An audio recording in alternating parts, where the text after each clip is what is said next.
Aquesta proposta en realitat és per tu, per la persona que està asseguda a la teva cadira. La pau i la guerra no comencen a fora, sinó que comencen a dintre. La violència no està a fora, la violència està a dintre i de dintre surt cap enfora. I això és el que provoca, no guerres, ja dic, a nivell nacional o internacional, sinó guerres a nivell familiar o a nivell amb les persones que més estimes, t'acabes barallant o acabes discutint per coses que a vegades veiem que tenen ben poca importància.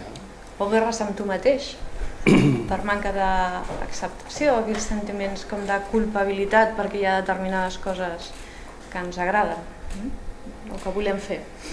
El títol de la ponència, ho esteu seguint més o menys a darrere, no? No sabia que el projectaries.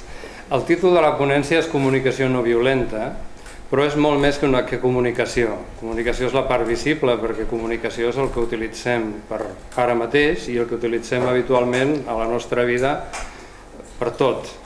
Però no només comunicació amb els altres.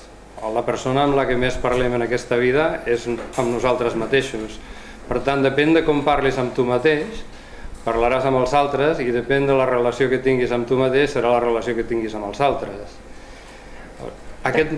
Endavant. No, deia, d'alguna manera l'associació per a la comunicació no violenta a la que pertanyem i que estem representant avui aquí, el que vol és difondre o promoure el coneixement d'aquest model que més enllà que una manera de comunicar-nos, en realitat per nosaltres representa com una manera d'enfocar la vida, és una manera de veure el món, una manera diferent, en el que els nostres judicis, els nostres perjudicis no signifiquin una agressió o una invasió de les necessitats de l'altra persona. I el que promovem és això justament, el donar a conèixer aquest model, aquesta manera de viure que et permet que la relació amb tu mateix i la relació amb els altres no resulti agressiva, violenta. Li hem posat el promotor d'aquest model, que és el Marshall Rosenberg, l'ha batejat d'aquesta manera, doncs ja està bé, però sí que volíem clarificar que quan ens referim a no violenta ens estem referint a aquells perjudicis, a aquelles creences, a aquelles coses que ens posen límits per establir connexions autèntiques amb les persones del nostre entorn i amb nosaltres mateixos. Tots incorporem, perquè està a la nostra cultura, incorporem elements en la nostra comunicació que poden ser agressius per a altres persones.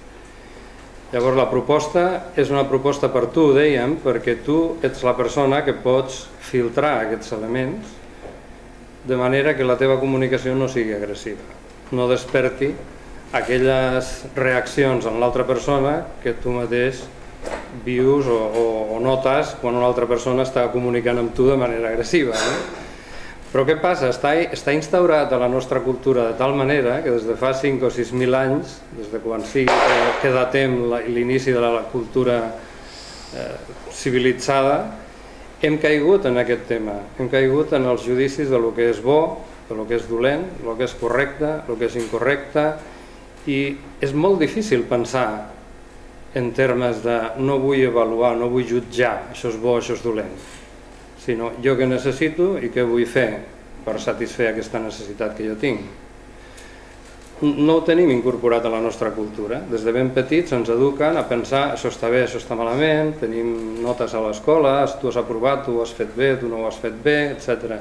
I estem lluitant, competint per fer les coses bé, per ser els millors, per tenir èxit a nivell econòmic, per tenir la millor cultura possible, per ser el millor ésser humà possible, etc.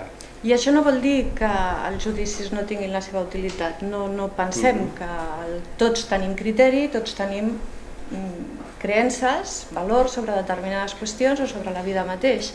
Tenen la seva utilitat. El que ajuda la comunicació no violenta és a que aquests judicis teus no siguin agressius cap a l'altra persona. La clau o l'essència o l'aportació més important que fa la comunicació no violenta, que és ajudar-te a connectar amb la teva necessitat.